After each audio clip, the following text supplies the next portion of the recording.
ಕ್ರಿಸ್ತನಲ್ಲಿ ಪ್ರೀತಿಯ ಸಹೋದರರೇ ಮತ್ತು ಸಹೋದರಿಯರೇ, ನಿಮ್ಮೆಲ್ಲರಿಗೂ ಮುಂಜಾನೆಯ ವಂದನೆಗಳು. ಕ್ರಿಸ್ತನ ಜೀವಿತ ಪಾಠದ ಹೆಸರು ಶಿಷ್ಯತನಕ್ಕೆ ತಗುಲುವ ಕಷ್ಟ ನಷ್ಟಗಳು. ರೆಫರೆನ್ಸ್ ಪುಟ 5425, ಪುಟದ ಸಂಖ್ಯೆ 38. ಶಿಲುಬೆ ಒತ್ತಿಕೊಳ್ಳುವುದೆಂಬುದರ ವ್ಯಾಖ್ಯಾನ. ಷರತ್ತು ವಿಧಿಗಳ ತೀವ್ರತೆಯನ್ನು ಹೆಚ್ಚಿಸುವವನಾಗಿ ಯೇಸುವು ಪ್ರಕಟಿಸಿ ಹೇಳಿದ್ದೇನೆಂದರೆ, ಯಾವನಾದರೂ ನನ್ನ ಶಿಲುಬೆಯನ್ನು ಹೊತ್ತುಕೊಂಡು ನನ್ನ ಹಿಂದೆ ಬರದ ಹೊರತು ಅವನು ನನ್ನ ಶಿಷ್ಯನಾಗಿರಲಾರನು. ನಾವು ಧೀರೋದ್ದೇಶವುಳ್ಳವರಾಗಿ ಯೇಸುವನ್ನು ಧೈರ್ಯವಾಗಿ ಒಪ್ಪಿಕೊಂಡು ಧೀರತೆಯಿಂದ ಶಿಷ್ಯವೃತ್ತಿಯನ್ನು ಪ್ರಾರಂಭಿಸುವುದಷ್ಟೇ ಸಾಕಾಗುವುದಿಲ್ಲ. ನಾವು ನಂಬಿಗಸ್ತರಾಗಿ ಯೇಸುವಿನ ಪಕ್ಷವನ್ನು ಹಿಡಿದ ನಂತರ ಅದನ್ನು ನಾವು ಪ್ರಾಮಾಣೀಕರಿಸಿ ತೋರಿಸುವಂಥವರಾಗಬೇಕು. ಆರಂಭದಲ್ಲಿ ಕೇವಲ ಅಲ್ಪ ಉತ್ಸಾಹವುಳ್ಳಂಥವರು ಮಾತ್ರವಲ್ಲದೆ, ತಾವು ಯೋಗ್ಯರೆಂಬುದನ್ನು ಯಾರು ತಮ್ಮ ನಂಬಿಗಸ್ತಿಕೆಯ ಮೂಲಕವಾಗಿ ತೋರ್ಪಡಿಸುವರೋ ಅವರು ಯೋಗ್ಯರೆಂದು ಎಣಿಸಲ್ಪಡುವರು ಹಾಗೂ ಅವರು ಅಂತಿಮವಾಗಿ ಕರ್ತನಿಂದ ಅಂಗೀಕರಿಸಲ್ಪಡುವರು. ಶಿಲುಬೆ ಹೊರುವುದು ಅನುದಿನದ ಸಂಗತಿಯಾಗಿರಬೇಕು.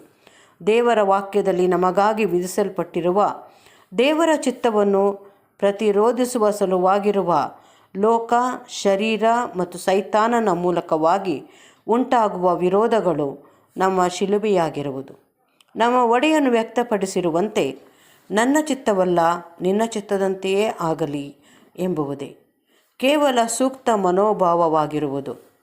ಅಸ್ಥಿವಾರವನ್ನು ಹಾಕಿ ಒಂದು ಬುರುಜನ್ನು ಕಟ್ಟಿಸತೊಡಗಿದನಾದರೂ ನಂತರದಲ್ಲಿ ಅದನ್ನು ಪೂರ್ಣಗೊಳಿಸಲಾಗದೆ ತನ್ನ ಪರಿಶ್ರಮವನ್ನು ವ್ಯರ್ಥ ಮಾಡಿಕೊಂಡು ತನ್ನನ್ನು ಹಾಸ್ಯಕ್ಕೆ ಗುರಿ ಮಾಡಿಕೊಂಡ ಬುದ್ಧಿಯಿಲ್ಲದ ಮನುಷ್ಯನನ್ನು ಕುರಿತಾದ ಒಂದು ಸಾಮ್ಯವನ್ನು ನಮ್ಮ ಕರ್ತನು ಪೂರ್ವಭಾವಿಯಾಗಿ ವಿವೇಚನೆ ಮಾಡದೆ ಶಿಷ್ಯತನವನ್ನು ಅಂಗೀಕರಿಸಿಕೊಳ್ಳುವಂಥವರೆಲ್ಲರಿಗೆ ಒಂದು ಬುದ್ಧಿಪಾಠವಾಗಿ ಹೇಳಿರುವನು.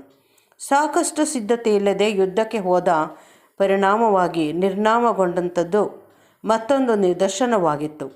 ಕ್ರಿಸ್ತನ ಹಿಂಬಾಲಕರೆಲ್ಲರೂ ಸದ್ಗುಣಗಳನ್ನು ಬೆಳೆಸಿಕೊಂಡವರಾಗಿ ಶ್ರೇಷ್ಠ ಹೋರಾಟವನ್ನು ಮಾಡಲು ಹೊರಟಂಥವರಾಗಿದ್ದಾರೆ.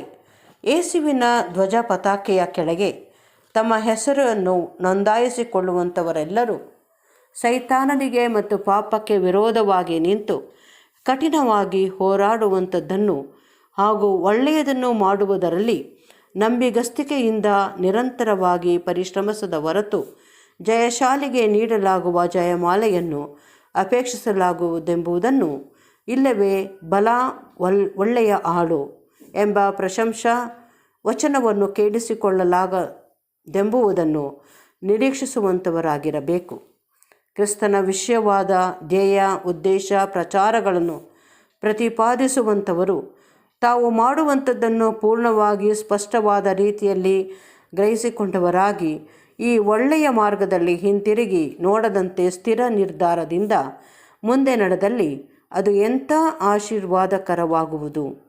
ಕ್ರಿಸ್ತನ ವಿಷಯವಾದ ಪ್ರಚಾರ ಕಾರ್ಯಗಳು ಜನರಲ್ಲಿ ಮತ್ತೂ ಹೆಚ್ಚಾಗಿ ಮುಂದುವರಿಸಲಾಗುವುದು.